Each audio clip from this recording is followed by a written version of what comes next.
Just how dangerous will China's F-15 actually be? China's two-seat Shenyang J-16 multirole strike fighter is nearing full combat readiness with the People's Liberation Army Air Force. The advanced unlicensed Chinese derivative of the Russian Sukhoi Su-30 Mk2 Flanker G would afford Beijing a long-range strike fighter capability similar in concept to the United States Air Force's Boeing F-15E Strike Eagle. However, it is unclear how well the new Chinese warplanes perform compared to their Western and Russian counterparts. Beijing has thus far failed to demonstrate the ability to manufacture reliable jet engines suitable for a combat aircraft, and there are questions about the quality and effectiveness of Chinese avionics and sensors. The exercise was a solid step towards comprehensive combat capability, according to a People Liberation Army Air Force statement to the South China Morning Post. According to the PLA, the J-16 has greatly improved capability for electronic warfare with its jamming suite in the basic strike fighter variant, but there is also a dedicated J-16D electronic attack variant. The J-16 is equipped with a powerful indigenously developed phased array fire control radar.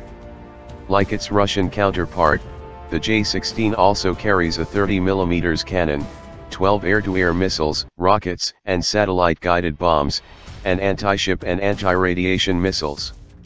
The aircraft is capable of aerial refueling using a drogue and probe system.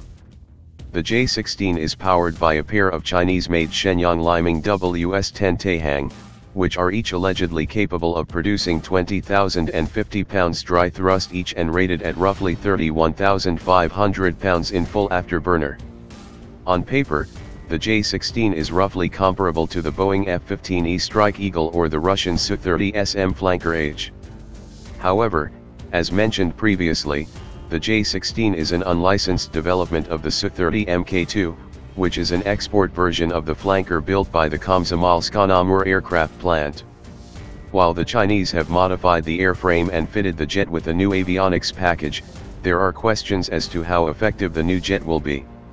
The Su-30 Mk2 is a far less sophisticated jet than the Russian Air Force's other multirole flanker derivative, the Su-30 SM, which is built by the Irkutsk Aviation Plant, IAP. The Su-30 SM, derived from the earlier Indian Su-30 Mki, is equipped with a sophisticated N011M bars passive phased array radar and a pair of thrust vectoring AL-31FP engines, which each produce 27,557 pounds of afterburning thrust. However, the Su-30 SM also incorporated canards just ahead of its wings to compensate for the increased weight of the bars radar and to restore the aircraft's maneuverability at the cost of increased drag. The J-16 developed from the basic Su-30 Mk2 airframe does not have canards or thrust vectoring.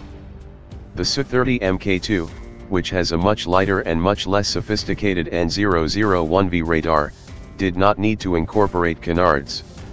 Nor does the Su-30 Mk2 incorporate thrust vectoring nozzles radar as the Su-30 Mki does. Likewise, the Chinese J-16 does not incorporate canards, nor does it appear to have thrust vectoring engines.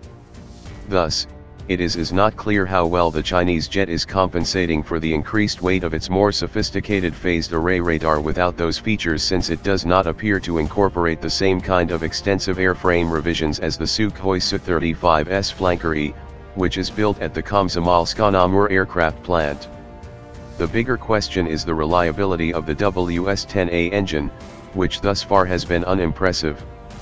However, considering that the WS-10 is based on technology from the CFM International, a joint between General Electric and Safran, CFM56 commercial turbofan, there is potential in the engine's design to be a stellar performer. That is because the CFM56 itself was based technology from the General Electric F-101, which powers the Rockwell International B-1B Lancer bomber and is the basis of the F-16 Fighting Falcon's F-110 engine. If the Chinese have managed to perfect the design and production of the WS-10A, the J-16 could eventually be a success. That would be especially true if the J-16's avionics prove to be as capable as their Western and Russian counterparts.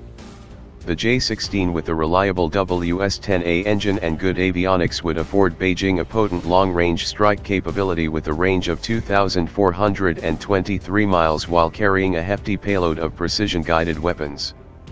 With such as an aircraft, the PLAF would be afforded a capable long-range strike platform that could threaten U.S. and Allied forces in the Pacific theater, holding bases and other facilities at risk. That is especially true if the jet is paired with precision-guided standoff weapons. But it will be some time before the J-16 proves itself.